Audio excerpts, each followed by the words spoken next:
I am happy to have this opportunity, Perry-Ann, just to introduce me. Having worked with Bob and Vinsurf many years ago, it's very gratifying to me to see the interest in the chaining of the operations, the management of information at the sequence of bits, so that you can actually perform operations in different ways that you might find you couldn't do if you had to know and pass all the rights in what it is that is the underlying information.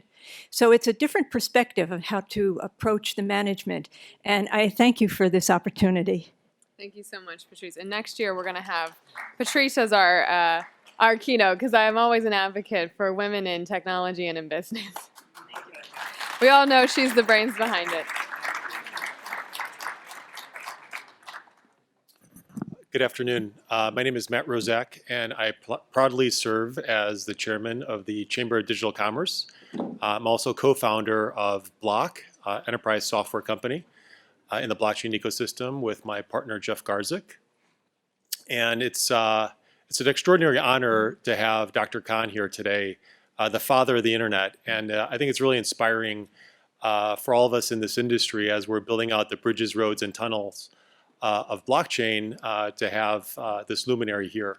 And there's two things that were a takeaway for me. One was open networks, open systems. If you look at historically the internet, Linux, and now we're seeing more than a glimmer with projects like Bitcoin and Ethereum, really showing momentum on how the font of innovation typically glues itself to open networks. Part one. Part two, what was interesting is how Dr. Khan dissected blockchain between blocks and chains of data. And I think you bumped yourself near the top of the list of people that are probably Satoshi Nakamoto. So enjoy that. Up next, we have a video address from a very dear friend of mine that joins us from the European Parliament. Good afternoon, ladies and gentlemen. My name is Marietje Schaak and I'm a member of the European Parliament with the Dutch Democratic Party D66. We're part of the Alliance of Liberals and Democrats for Europe. And as we speak, there are elections in the Netherlands while you are gathering in Washington. So unfortunately, I cannot join you in person at the DC Blockchain Summit. But I'm glad that I can share some of my thoughts with you through this recording. In the European Parliament, I serve on the committees for Foreign Affairs, International Trade and Human Rights. I'm also the founder of the Digital Agenda Intergroup, which is similar to a caucus in the US system. We come together, cross-party and cross-nationality, and share an interest in digital technologies and in how they can benefit society. In this context, I organized the first hearing on the use of blockchain beyond the financial sector. It happened here in the European Parliament. And by bringing in experts, we examined possible regulatory approaches to different blockchain applications. The conclusion was that it is too early to call for strict regulations, but this assessment can, and I think it will, change over time. At the moment, not a day goes by without an event focused on blockchain in Brussels. Much of the discussion is still focusing on the benefits and threats from digital currencies like Bitcoin and the influence of technology on the future of the financial sector. While this is an important application of distributed ledgers, I like to focus on what blockchain can mean for our societies beyond its use as a virtual currency. How can the blockchain improve transparency of global supply chains and diminish the problem of conflict minerals, for example? How can the blockchain contribute to solving some aspects of Europe's migration crisis? According to blockchain believers, the technology can create a fairer, more sustainable world, which will empower ordinary citizens. The Bretton Woods II initiative, for instance, tries to achieve exactly this and wants to use blockchain technology to eliminate corruption and ensure fair elections. I applaud these efforts and believe we should dedicate EU funding to some of them in the future. While many claim that technology is neutral, I believe, in fact, all technologies incorporate values and politics, and it's important to be aware of them. Using distributed ledgers replaces trust in intermediaries with trust in encryption protocols, networking technologies, and peer-to-peer structures. In this context, to use this kind of blockchain is to participate in a wider shift that would reduce the trust or reliance on power of traditional institutions, such as banks or governments. So this makes it even more important to focus on the values going into the architecture of systems that we build.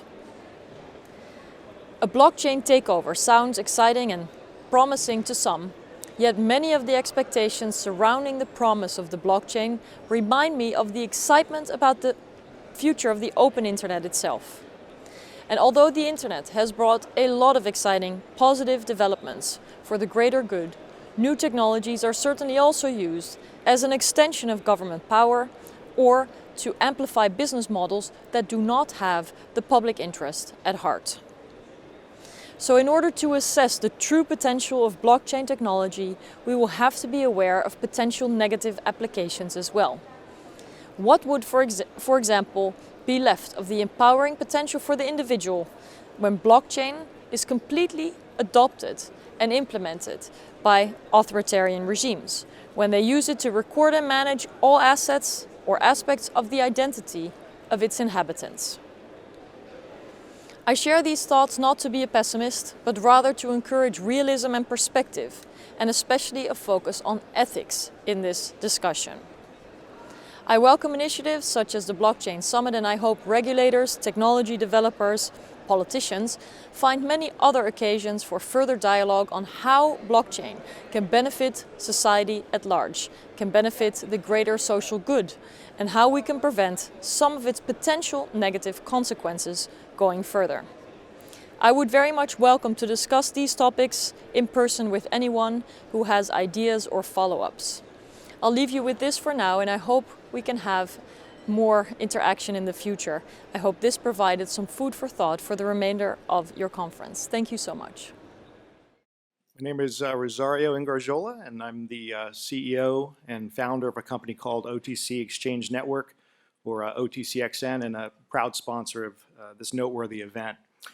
We've developed a ground-up proprietary blockchain fabric that's for extremely high-performance permissioned ledger use cases.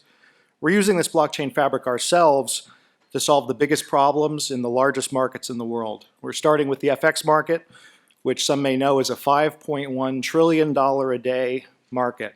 That's 50 times larger than all global stock exchanges combined. Our new market model solves the credit gap or market access problem that exists today. We basically give anybody that wishes access to wholesale FX pricing from the largest banks and non-bank market makers, but without the usual layers of cost and complexity. And the point of my telling you about this big, ambitious initiative at OTCXN is simply to say that we couldn't do it without blockchain.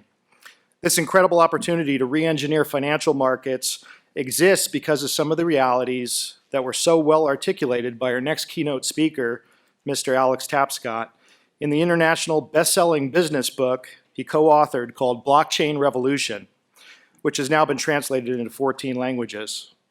It turns out there are many large-scale, deeply entrenched systems that can be re-engineered using blockchain. Mr. Tapscott is going to address one that is near and dear to the hearts of the DC community, namely government and democracy. But first, a little more about Mr. Alex Tapscott. Alex is a seasoned financial executive, entrepreneur, investor, and author. He's the CEO of Northwest Passage Ventures, an advisory firm and consultancy. Alex is also a founding member of the International Monetary Fund's Special Advisory Group on FinTech, as well as the World Economic Forum's Global Futures Council on Blockchain. He also sits on the advisory board of Elections Canada, the independent agency that runs elections and referendums in Canada. Previously, Alex was an executive at the investment bank Canaccord Genuity. Without further ado, it is my great privilege to introduce you to Mr. Alex Tapscott as he addresses Blockchain Revolution, Rebuilding Government and Democracy.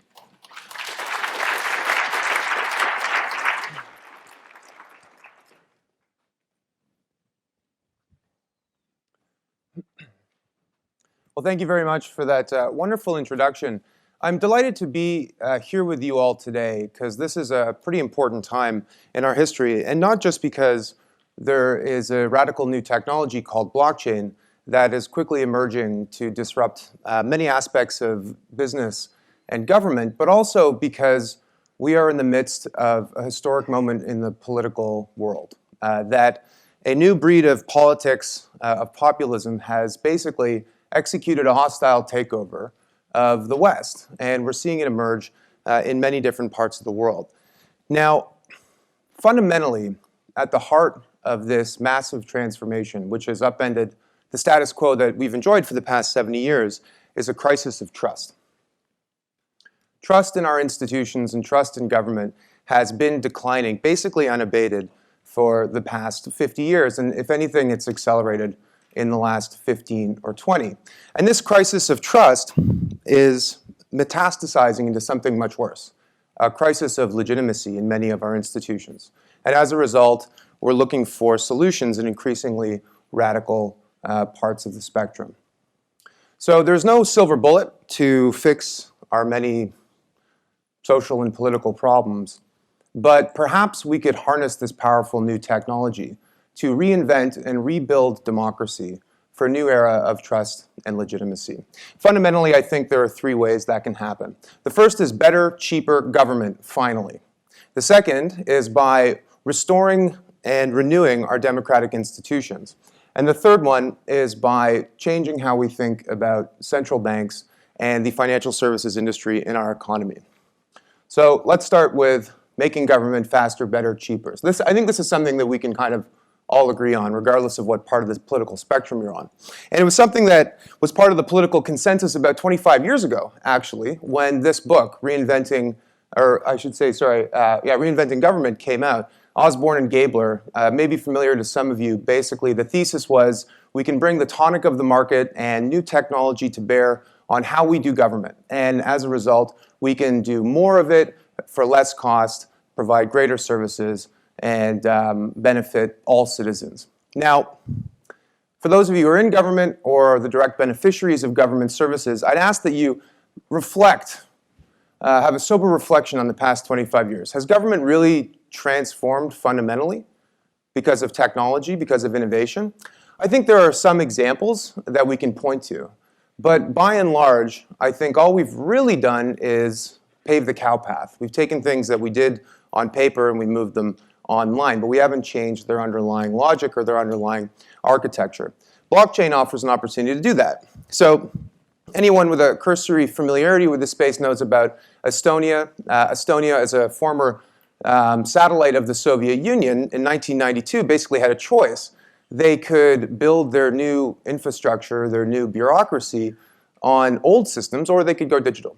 And that's what they did. And as a result, a country with GDP per capita that's about a quarter of what it is in the United States has been on the forefront, the bleeding edge of digital innovation, including in blockchain. They recently announced a couple of pilots that they're launching, one of which is with NASDAQ, to change the way that the stock exchange works.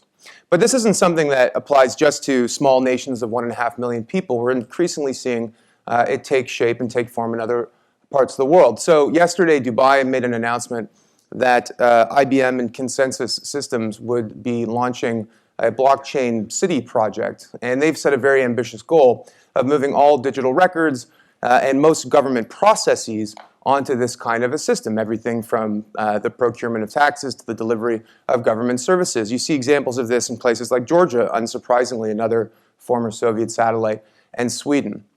So where's the United States at in all of this? Well, to be sure, there's a lot of innovation happening in this country. The private sector here has kickstarted growth and I think has helped to cause a spark that spread like wildfire to many different industries. But government, by and large, I think, is lagging the rest of the world. Now, the government here is decentralized, and you can't really talk about the government in the US without talking about different parts of it, agencies, state governments, et cetera. But I think more needs to be done. Illinois is a very good example. They put an RFI out recently for public blockchain services for everything from land titling all the way through to e-voting as a way to engage citizens. More of this needs to be done. But if we do this right, we can actually build government services that fulfill the promise of the technology revolution that we've been waiting for 25 years. And I think one of the key central components to this, as we've heard throughout the day, is the idea of digital identity. So a funny thing has happened over the past 25 years, which is there's been a creation of this whole new asset class called data. And data is as important to this economy as physical plant and equipment was in the industrial age or land was in the agrarian age. But the funny thing about this asset is that we create it, but we don't own it. It's owned by your bank, it's owned by social media companies, it's owned by governments.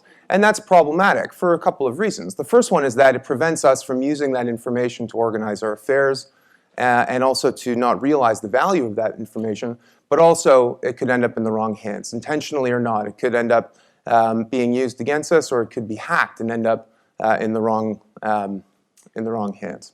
So I believe fundamentally that at the core of this second generation of the internet powered by blockchain is the idea of a sovereign identity, something that you alone control. And I think this concept can be applied to government, where the virtual you is also the virtual citizen. And you control information about many different aspects of your life. And when you interact with the government can trust that that information is accurate, that it's up to date, that it hasn't been forged, and that it is secure and private. Because you talk to people in government and they'll say, well, one of the reasons we worry about moving essential services online is because we're worried about data privacy and data security. I sit on the Elections Canada Advisory Board, you heard that in the introduction, and e-voting has been an idea that governments and Elections Canada has explored before, but for very good reason, they've chosen not to pursue it because the internet, the first generation of the internet, was not well suited. Could this second generation provide the answer? So, previous technology revolutions, governments have not really been early adopters, but it seems as if this time it could be different. This was a study that was released a month and a half ago by IBM and the Economist Intelligence Unit that suggested by the end of next year, 14% of governments polled, so there's a little bit of selection bias, but 14% of governments that were polled would have blockchain implementations in production. So for those of you who represent different agencies in the government, maybe you're from the state or city level, reflect on where you're at. Are you going to be one of these leaders, or in 2 or 3 years' time, are you going to be in this latter group that hasn't done anything? The second big opportunity is to restore trust and legitimacy in our democratic institutions. This, perhaps even more than the first chart that I showed you, is the one that really scares me. So basically, this chart describes different age groups, people born in the 1930s through to the 1980s, and how much they feel they need to live in a democracy, how much they feel democracy is essential. And it turns out that it's been in precipitous decline. Now, I don't think that millennials are anti-democratic. I think they're looking at the institutions that represent them, their officials, and they're seeing they're maybe not working for them, that they're not beholden to their interests, they're beholden to other special interests, and that's creating another crisis of confidence. So, what could we do to help restore faith in democratic institutions? One of the opportunities that's close to my heart, because of the work I do with the Canadian government, is e-voting. So as I described, e-voting has been sort of a holy grail concept for many years, but it's one that's been failed to implement in many parts of the world for very good reason, which is fundamentally the internet's not good for e-voting. For e-voting to work, you need to ensure that when a vote is cast, that it's counted for the person for whom you voted, that it is private, and that it can be audited after the fact. Now, if you're a government administering election, you need all of those requirements, but you also need to make sure that when a vote is cast, that it can't be cast again. So we need a native digital medium for value that allows votes to be cast once and only once, and for them to be auditable and for the system to be trustworthy. So there's an interesting company called Votum, not the only one to be sure. There are dozens of companies that are exploring this concept, but one with a very interesting example of how they made this work. So the Rock and Roll Hall of Fame in Cleveland, who's been? It's actually pretty cool, especially if you're an architecture buff, which might not be obvious because it's the Rock and Roll Hall of Fame, but it's a cool building. So the Rock and Roll Hall of Fame did this challenge, or I shouldn't say challenge. They wanted to open up the voting to their fans a couple of years ago. And they basically allowed anybody to vote for which artist they thought should make it to the Rock and Roll Hall of Fame. Now, there were a few groups on the list. One of them was the band Chicago. And it turns out that the band Chicago was very popular in the online poll. In fact, over the course of the voting, the band Chicago got 110 million votes.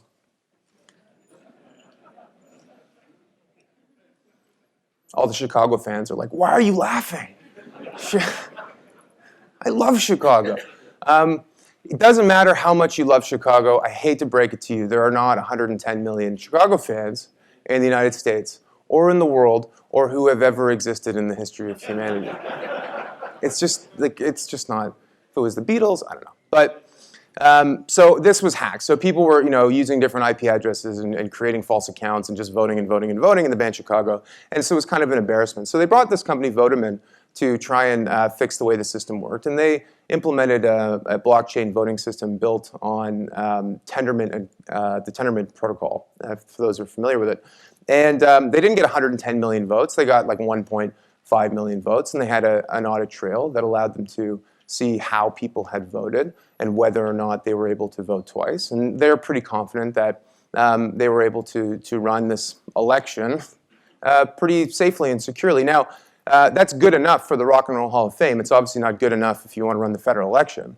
But for technology to work, you need to allow it to improve upon itself. So you have to start small. When Henry Ford developed the Model T, he didn't stop there, and neither did any of his competitors. So we need to test this stuff at where the stakes are low, and apologies to rock and roll fans, but the stakes are low, and then scale them up to where they can actually work. That's the only credible way we can make this happen. And if we do this right, I think we can get to a second era of democracy, one that's based on transparency, openness, but more importantly on engagement. Voter participation in the last election in the US dipped back to its long-term historical trend, which has been unambiguously down for 50 years. And this is something that's prevalent in every single democracy in the developed world.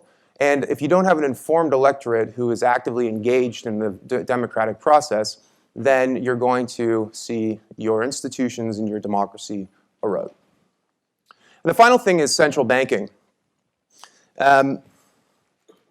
It's been 8.5 years since the financial crisis, but I think fundamentally that it still casts a very long shadow over all of our lives. And I think that part of the crisis of trust in our institutions started with a crisis of trust in many of our banks, who used to be held in higher regard, but since the crisis have taken a credibility hit. And this is something that plays out in many parts of the world. Now, the US has been recovering now for a long period of time, but in many parts of the world, they're still living like it's the fall of 2008. Youth unemployment in Spain, for example, is at 35%. So you're seeing structural unemployment that's leaving people outside of the economy and potentially alienated for the rest of their working lives. So again, blockchain's not a panacea, but there is this very specific way that we can help to improve the state of affairs. Who knows what this thing is? Yeah, so Rube Goldberg machine. Basically, it's like a really complicated apparatus that does a bunch of unnecessary steps, and in the end, it solves a very simple problem, like it closes a door or cracks an egg. This is basically the way the financial services industry works.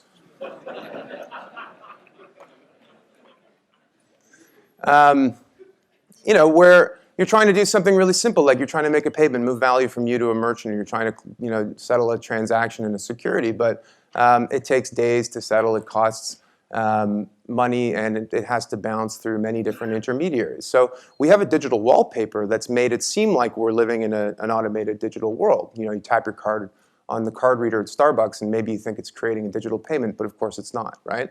So the underlying architecture is in need of improvement. And central banks know this. And actually, a revealing thing is Ben Bernanke, as early as 2013, quoted about Bitcoin that he thought it could hold long-term potential to reduce friction and cost in the financial system, and the upside of that to maybe make a more fair and inclusive market. And we're seeing central banks in many parts of the world stepping up. So during the time that the Brexit vote happened in the UK, and the Brexiteers were scurrying from the ship like rats, a very important paper was released by the Bank of England. It was called the Mansion House Speech. Has anyone read that? Yeah. So the Mansion House Speech was supposed to be a speech, but it actually didn't end up getting presented. It just came out as a paper. In that speech, the governor of the Bank of England, Mark Carney, outlined a plan for the UK economy and said that there were two technologies that were going to have the biggest impact on the economy, more than any other factor, not just technology, any other thing. And he said it was fintech and blockchain, which is an important distinction, by the way. Blockchain is not a subset of fintech. Fintech is one area of technology innovation in an industry. Blockchain is much bigger, and it impacts many institutions. And he went so far as to say that maybe the solution would be to make a digital fiat currency. Essentially, not a Bitcoin in the case of the UK, but a Britcoin. So, yeah, okay. Every speech needs a dad joke. Anyway, so what are the benefits of something like this? Well, we could go into this in great detail, but I'm just going to cover some high-level points. The first is cost and efficiency. If transactions in marketplaces from financial assets to retail payments clear and settle in real time because you have a native digital medium that everyone uses and understands, then you're going to reduce the cost and friction of transactions. And the upside of that is going to mean a faster metabolism of the economy and more growth. So the Bank of England estimates by replacing 30% of transactions in the UK with a native digital currency, the GDP would increase by 3% permanently. So in a low-growth environment, especially in Europe, that's a lot. But there are bigger benefits. By using this technology, you can lower the barriers to entry for new participants, fintech innovators, and other third parties to come in and do cool stuff. And as a result, that competition will foster innovation, which will be borne by consumers. The costs that are passed through, the services that are created will benefit people, and that will help to lead to broader economic inclusion. We talk about financial inclusion, by the way, like it's a developing world problem. 2.5 billion people don't have access to banking. Do you know that 45 million Americans in the US don't have access to a bank account? So this is a problem not just for the global south, it's a problem for all of us. And then the third thing is by improving transparency, you can reduce risk, so concentrations of toxic assets can accumulate in certain institutions, creating systemic risk. You can also reduce the risk that people will question the legitimacy of these institutions, because if we can see in real time how money is flowing through the system, we can have greater trust that the bank is acting in the interest of the economy. And the final thing is it can allow central banks to do their job better. The Fed's been increasing interest rates recently. They say they want to do it a couple more times. Wait a little bit until they see signals of how the economy responds. Well, what if you could see how every single dollar was flowing through the economy, whether or not it was sapping investments, or whether or not it was dampening lending, or whether or not it was maybe having no effect? You could actually respond quicker and have better, more responsive monetary policy. So I'll end on this. There's a parable that originates from India about the invention of chess. So the inventor of chess is in the hall of the king, and the king is so grateful for this innovation that he offers him anything in the kingdom as a gift. And the inventor of chess says, well, all I really want is some rice to feed my family. But I want you to give it to me in this way. 1 grain on the first piece, 2 on the second, 4 on the third, 8 on the fourth, etc. And the king is not a math guy. It's like, whatever. It'll be a big bag of rice, maybe a barrel of rice. Like, what a humble request from a humble man. But what he doesn't realize is 16 begets 32, 64. So by halfway through the chessboard, it's more rice than the entire kingdom produces in a year. And by the end of the chessboard, it's enough rice to cover the entire planet in 6 feet of rice. So why do I bring this up? We are on the second half of the chessboard. When the first generation of the internet came along, There were 20 odd million personal computers, about as many connections to the ARPANET. Today, we've got an interconnected world where there are billions of internet-enabled devices in the hands of people spread across the world. So it's happening faster, and I think we're all seeing that. And if anything, it's only going to accelerate. So I ask that you embrace this technology and join the blockchain revolution. Plug for the book. Thanks a lot.